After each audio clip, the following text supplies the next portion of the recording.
So the last couple of days I've been deadlifting without straps again, and it's felt really good. I pulled 200 kilos last couple of days so easily without the straps. It just flies off the floor. But it's aggravated my tendonitis again, so I'm having to ease off. Again today I've been using the figure 8 straps because even the Versa grips seem to be... I don't feel like I get a good connection with the grip. I can't explain it. I feel that it contributes to my tendonitis. And then, yeah, I don't want it to get worse because it's hampering other stuff as well. So I just took it easy on the deadlifts and just worked up to 180.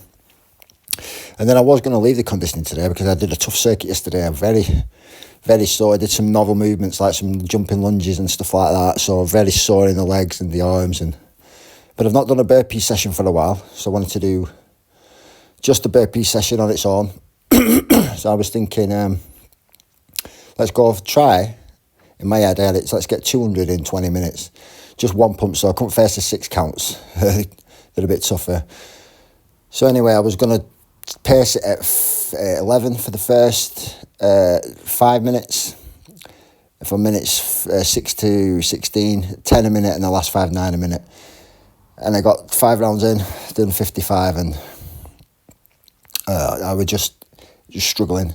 Not just cardio-wise, but my arms and my legs, my quads were so burning because they're not recovering from the squatting and the circuits. So what I did is I just sacked it off then after the first 5 and did the next 5 rounds at 10 a minute. So I did 105 in 10 minutes. But then I didn't feel like I'd done enough of a session then.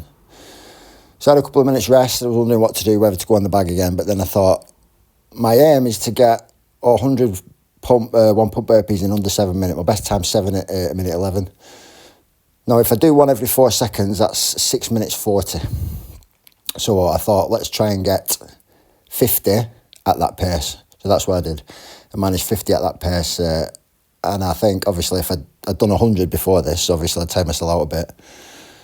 So maybe the big thing to do is to progress that at that pace and try and get to that 100 in maybe 6 minute 40, which would be pretty good, I think. But my training's going really good at the minute. I feel I'm getting a good balance of strength and conditioning. But I think there's 2 exercises I'm missing for an all-round proper S&C kind of program. The first one is running, obviously running. I mean, I hate running. I used to quite like running on the treadmill, doing sprints and intervals and stuff like that, but running outside, just running in general, I'm not a big fan. I've never liked it. But I know how fantastic it is for the aerobic conditioning, and if I could run a couple of long distance runs a week, I would smash these burpees because it just builds that base, you know what I mean? But the thing is, it's too much on the legs with my job, with me squatting, with me doing circuits, deadlifting every day. I just can't do it all. I do like rucking. I've not done it for a while, but I did it a couple of occasions. I did for a few months, a few years back. Really enjoyed that again, but it's just a lot on the legs. But if I could incorporate running, somehow it would be a better all-round program. But then that's why I'm doing the burpees and the bag weight, just to build that aerobic conditioning. But I don't think nothing beats running for that aerobic conditioning, which is the reason why fighters still do the road work. And I think the other exercise that I'm missing is another exercise that I really hate, and that's pull-ups. Never liked pull-ups. I don't know if that stems from the fact that when I was like 17, I couldn't even do 2 pull-ups. The thing is, I was only about 9 stone then as well. So it's usually the overweight lads who can't do the pull-ups. But yeah, I was terrible at pull-ups, and I've never liked them since. And to be fair, they do aggravate tendonitis in my arm, and they always have done. So I would always use the lat pull downs and stuff at the gym when I trained at the gym. But it's just something I've never liked, and I know that they're a fantastic exercise. I don't think anything gives you the width on the back like the pull-ups. And in terms of functional strength in everyday life, I think the pull-up might, along with the deadlift, have the most carryover to what you to help you in your life. You know, if you have to get out of a swimming pool, you have to get over a fence, you know, you have to pull your weight up from somewhere. That could be very beneficial. I mean, a max deadlift and max squat strength probably wouldn't be, but I think being good at pull-ups would definitely be good for your all-round strength. I've never liked bicep curls either, so maybe it's something to do in that I'm just weak in that kind of movement. So always hated bicep curls, always hated pull-ups. So for my back, I just do barbell rows. Now, to be honest, I'm deadlifting every day, so I'm obviously always working my lats and my upper back, but pull-ups would be a great addition.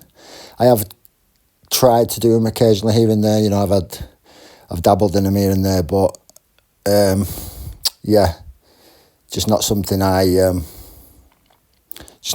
enjoy, really. But yeah, I'll just carry on what I'm doing. I mean, I'm going to still do these circuits 3 times a week, carry on now for a couple of weeks, and then I don't know what to do. I don't know what to do because I don't think I can really keep up these conditioning sessions if I'm moving on to hypertrophy and strength. Something needs to give way. But I feel really good now. I feel I found a good balance. So I might just stay as I am, just doing conditioning, and we'll have to see. But in my head, I wanted to put some size on and then aim for a strength block.